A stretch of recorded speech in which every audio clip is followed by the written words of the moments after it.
শেখ হাসিনার রায়কে ঘিরে ট্রাইব্যুনালের নিরাপত্তার বিষয়ে বিস্তারিত জানব। ট্রাইব্যুনাল থেকে যোগ দিচ্ছেন সহকর্মী রিয়াদ রায়হান। রিয়াদ, কেমন দেখছেন ট্রাইব্যুনালের সার্বিক নিরাপত্তা ব্যবস্থা? বিস্তারিত জানাবেন। রাবি, এই আন্তর্জাতিক অপরাধ ট্রাইব্যুনালে এর আগেও বিচার কাজ হয়েছে বা রায় হয়েছে, আজকেও রায় ঘোষণা হচ্ছে।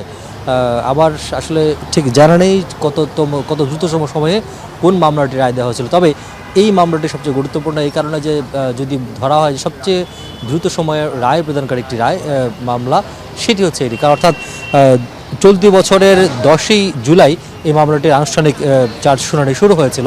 তারপর 4 মাসের মাত্র 5 দিন বেশি সময় পরে, অর্থাৎ 4 মাস 5 থেকে 6 দিন পরেই এই মামলাটি রায় ঘোষণা করা হচ্ছে। সুতরাং এই যে মামলা, তার উপরে কার্যক্রম নিষিদ্ধ আওয়ামী লীগের একটি কর্মসূচি চলছে অনলাইনে, তারা ঘোষণা করেছিলেন। সব কিছু মিলিয়ে যাতে কোনো ধরনের নিরাপত্তা শঙ্কা না থাকে বা কোনো ধরনের অপ্রীতিকর পরিস্থিতি হওয়ার কোনো শঙ্কা না থাকে বা সম্ভাবনা না থাকে, অথবা হলেও যাতে সেটি খুব দ্রুত সময়ের মধ্যে প্রতিহত বা প্রতিরোধ করা যায় বা সমাধান করা যায়, সেই কারণে আইনশৃঙ্খলা বাহিনী তাদের নিরাপত্তা কোনো রকমের ঘাটতি রাখেনি বলে আমরা মনে করছি বা দেখেছি। এই পুরো হাইকোর্ট বা ট্রাইব্যুনাল এলাকায় প্রবেশের 6টি পথ রয়েছে হাইকোর্টের, তার মধ্যে 2টি পথ দিয়ে সরাসরি ট্রাইব্যুনালে প্রবেশ করা যায়। তার মধ্যে এটি হচ্ছে অন্যতম পথ।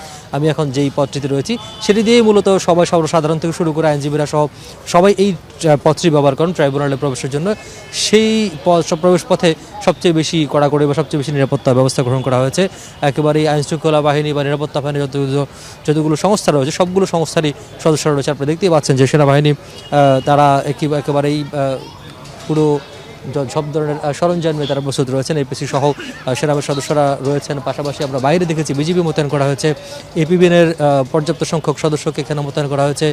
সামনে আমাদের আরেক সহকর্মী রাব্বি হোসেন দেখাচ্ছিলেন, নিশ্চয়ই সেখানে দেখতে পেয়েছেন যে পুলিশ এবং র্যাবের সদস্যরাও সেখানে প্রস্তুতি নিয়ে রেখেছে। তো সব কিছু মিলিয়ে বলা যায় যে গত 3 তারিখে যে একটি শঙ্কা ছিল বা যে প্রস্তুতি ছিল, তার চেয়ে বেশি প্রস্তুতি রয়েছে আইনশৃঙ্খলা বাহিনীর আজকের রায়কে ঘিরে। যেহেতু 3 তারিখে রায়ের দিন ধার্য ছিল, সুতরাং সেখানে হচ্ছে আমরা দেখেছি কোথাও ঢিলেঢালা ভাবও ছিল নিরাপত্তা বা আইনশৃঙ্খলা সেই যে কার্যক্রম সেটির ক্ষেত্রে। তবে আজকে কোথাও সেই ধরনের পরিস্থিতি দেখিনি বা হাইকোর্টের প্রত্যেকটি গেটে আমরা দেখেছি যে 5 থেকে 6টি গেট রয়েছে, প্রত্যেকটি গেটেই এখনকার যে পরিস্থিতি সেই ধরনের নিরাপত্তা ব্যবস্থায় গ্রহণ করা হয়েছে বলে আমাদের কাছে প্রতিবেদন হয়েছে বা আমরা রাতের পরে যেমন সকাল আসে দেখেছি। রিয়াজ, আপনাকে ধন্যবাদ।